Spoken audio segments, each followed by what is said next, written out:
All right, good. Excuse me. Sorry. Good morning. Good morning. Now your voice be in the morning. It's just what happens. It happens. Good morning to you all. Welcome to Family Morning Transformation with yours truly, DMP Speaks. I am so glad to be with you on this morning.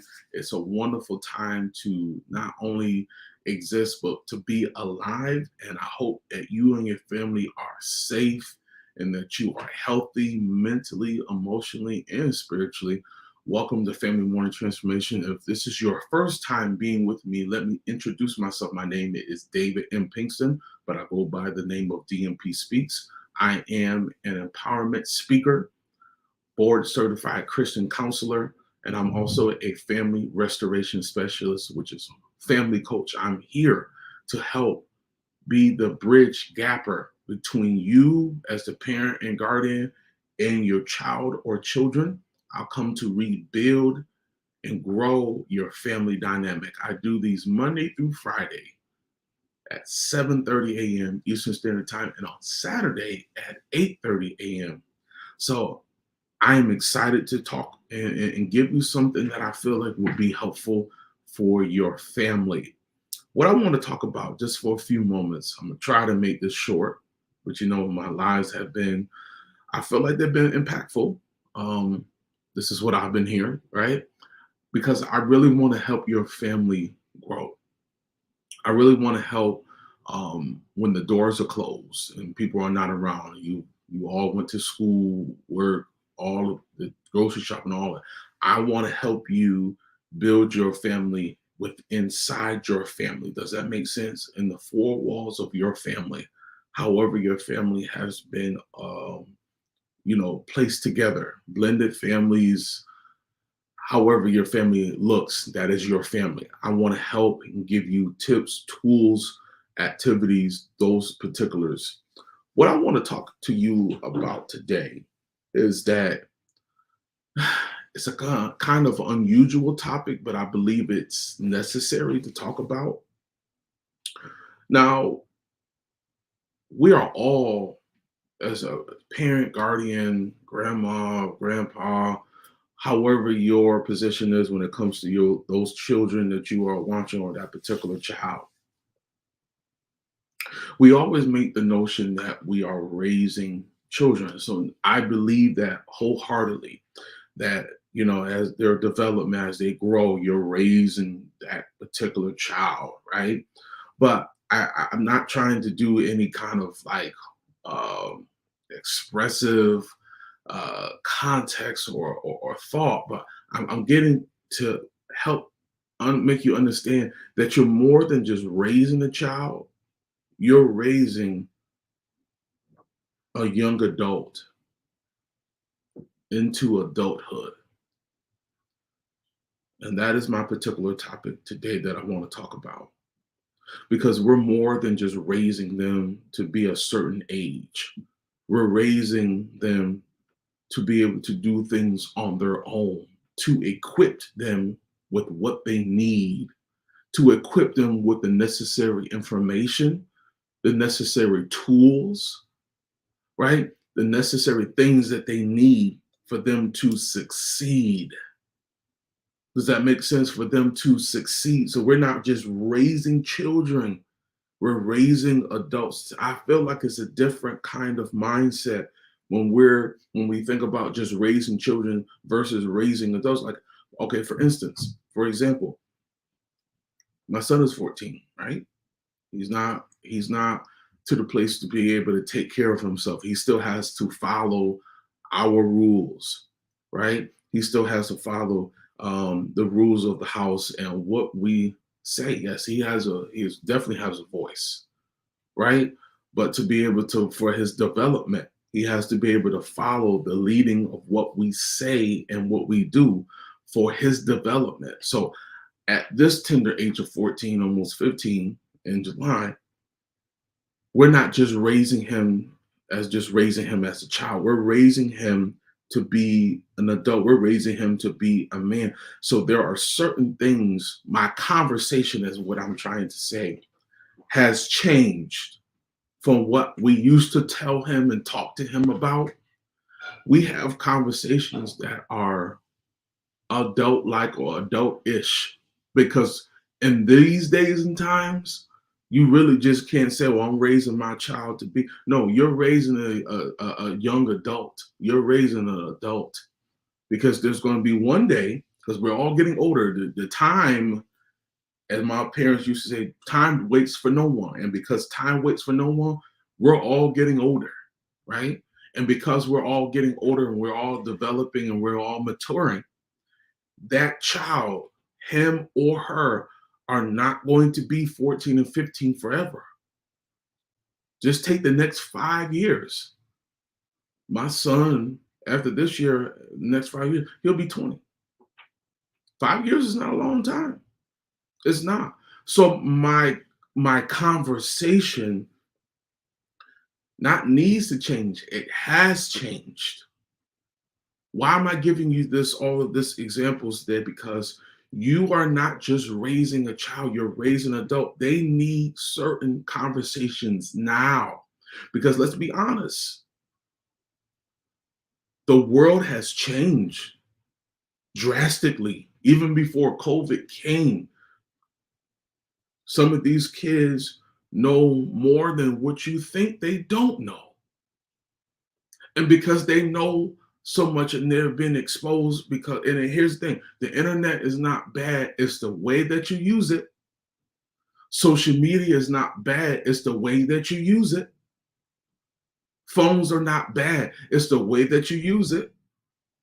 And because they've been exposed to so much on the TikToks and the Snapchats and the Facebook and the Instagram and on YouTube, because you can look up anything, you have to be in tune enough to have these conversations. You got to have conversations about sex. You got to have these conversations about drugs and alcohol and weed and vaping and so on and so forth. And wrapping it up, I'm serious. Those conversations are important because, yes, teenage pregnancy has been around a long time, but it's rapidly increasing. So that's why we have to be able to.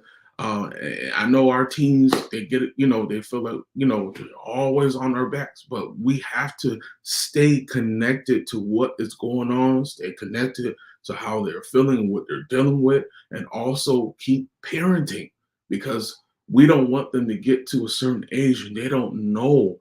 And it's a part of their development. So now when me and you were a certain age, I'm an 80s baby, right?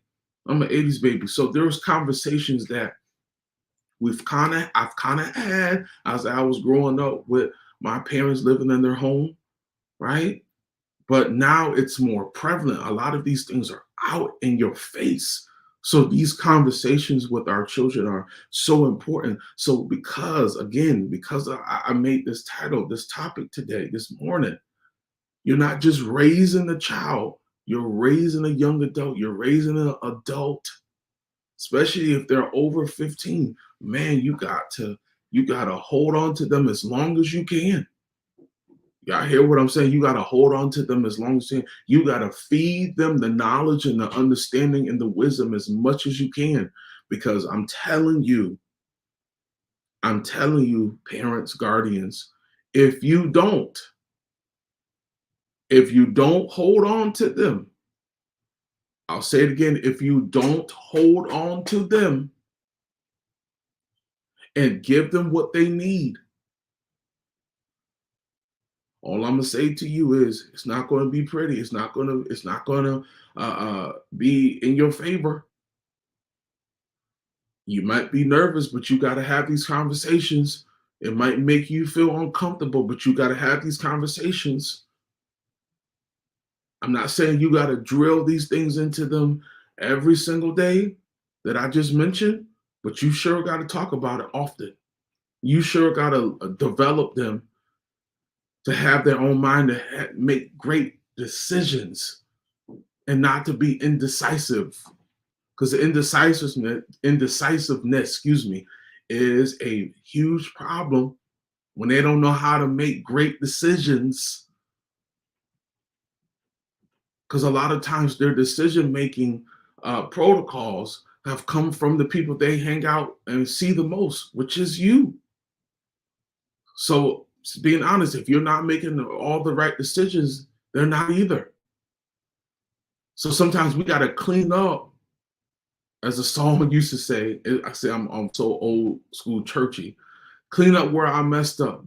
Sometimes you got to start over, and you're not starting over for yourself. You're starting over. You're doing better because now you have somebody paying attention. Like my wife just got on me about something because my son is paying attention. He might not say something, but he's paying attention to what I'm doing. I think I left something out, or I didn't fix something how it's supposed to be. I didn't get mad. I said, okay, I thought I did, but then she said, no, you didn't, because he's watching me. So I have to be the best, not just parent, but best example that he can pattern himself after. It could be the most littlest thing. I'm not saying you have to be perfect. I'm saying you have to be aware. I'm not saying you have to be perfect. I'm saying you have to be conscious. I'm not saying you have to be perfect because nobody's perfect, right? But there is a level of perfection that you can perfect for their behalf. That's why I was able to gather the information that I can get from my father, because we had good talks, but I watched how he handled the bills, handled the landscaping on the outside and the snow, and coming from Syracuse, and handling the household, and how he dressed and how he handled people. So he was always teaching me, literally every day. He was always teaching me how he would pray in the morning and pray at night and read the word and look at the news and be aware and help. What am I doing? Doing the same thing on a whole nother level, just in a different way. He was teaching me to learn how to be a man. You got to teach your child, your son, how to be a man. You got to teach your daughter how to be a respectful young lady. Not just in the clothes that she wears, that's important, but the demeanor and the respect and the honor for herself. You're not raising a child, you're raising an adult, so that when they get on their own, they know what to do. When they become adult, they know which way to go. They know who to associate themselves with or who they should not associate themselves with. because they have the knowledge. Excuse me. They have the knowledge. They have the understanding. They have what they need. Yes, they might veer off. Let's be honest. That happens. It's life. But as the more information, the more information. We're constantly giving our children information. Constantly, we're constantly should be teaching them, whether it's a conversation or it's nonverbal, for them to pay attention. So, what am I saying as I close this morning? Please share this with someone. You're just not raising a child to be a child, because if you are, you're in a lot of problems. You're in a lot of situations forthcoming. You're raising an adult, because as their development goes, the information should be implanted in them. It should be taught. It should be given an example as much as possible. So I want to say this before I let you guys go. And thank you for your support. If you know that you need this, right? You know that you need some help in this area to help grow your child into adulthood. And you know you just probably need some more tools in your tool belt. Seriously. You need those tools to help the development of your child or your children, for your family to grow, for your family dynamic to grow. I want you to go to my bio. I want you to click on the link, and I want you to sign up for your free 30-minute consultation call. And if you don't have access and you're looking from elsewhere and you just want to email me, you can email me at dmpspeaksllc@gmail.com. Again, that's dmp, the word speaks, llc@gmail.com. Listen, I'm here to help you and your family grow and rebuild your family dynamic. I thank you for your time. Listen, catch me tonight for Speak Out Loud Radio. Not Speak Out Loud Radio. I'm sorry. I'm thinking today is, Lord have mercy. I'm thinking today is Saturday. Today is Thursday. I have my podcast, which is called, I do so much, y'all. It's called The Better Podcast, tonight at 9 p.m. live. Podcast tonight is live. Listen, you don't want to miss this. And on Saturday, which is at the day after tomorrow, Saturday, I have my radio show, which is called Speak Out Loud Radio. I have a brand new topic for my podcast and the radio show that starts at 2 p.m. on Fire 716. You can download the app at your Android or your app store. Listen, thank you so much for your time. Please check out my pages, the information, the videos, the content. Follow me on all my social media pages. Guys, thank you so much for your time. I greatly, greatly appreciate it. And I want you all, and I mean all of you,